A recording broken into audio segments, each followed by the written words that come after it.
Welcome to this session. In this session, we are going to talk about introduction about Matlab. See, Matlab stands for Matrix Laboratory and it is a product of MathWorks. So it is a high performance language which is normally used for technical computing. It provides a scientific programming environment. It is very good for engineering and scientific applications. So it's normally used for modeling, simulation and prototyping. It has lots of built-in functions and commands, so which makes the programming very simple and easier.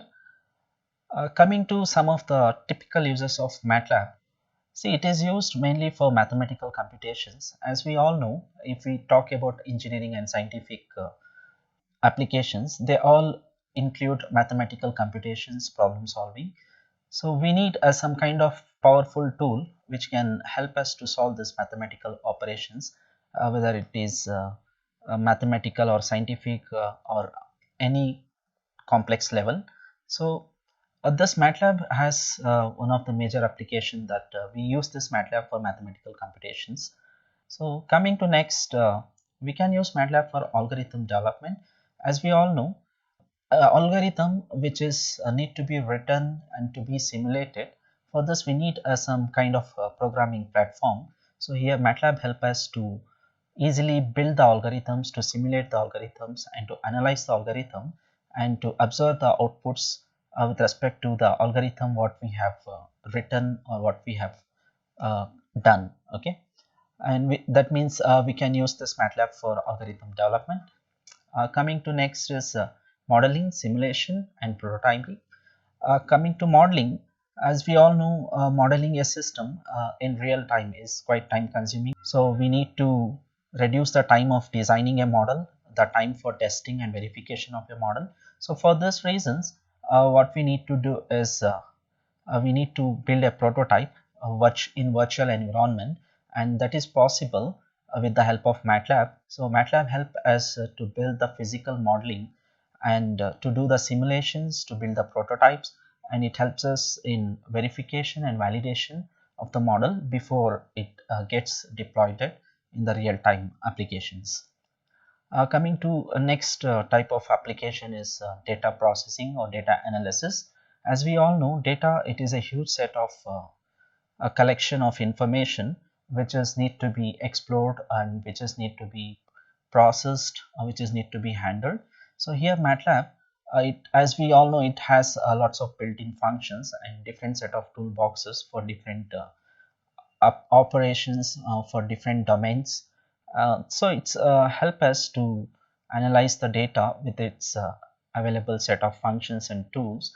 We can explore the data, we can pre-process the data, we can build the predictive models of the data, and we can integrate these models in real-time applications.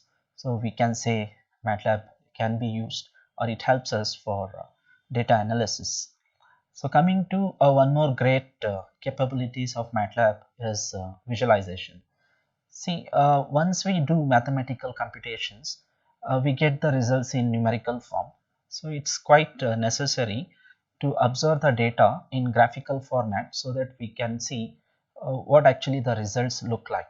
So for this, we have lots of built-in functions in Matlab that we can easily plot the graphs in different formats for the numerical values which we got after processing, and finally we can observe how the data is distributed, what the data contains.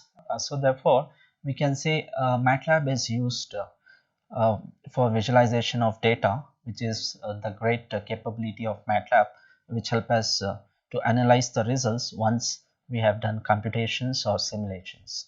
So coming to the other applications, we have like application development and GUI with GUI.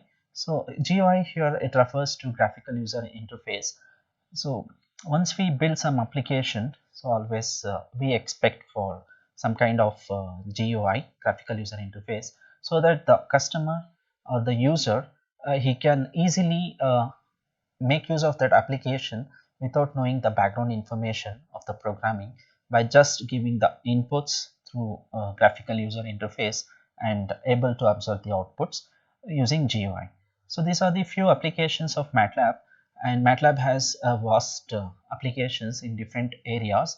As we can say, it is a powerful tool which can be used for multi-domain system modeling, designing, and algorithm development.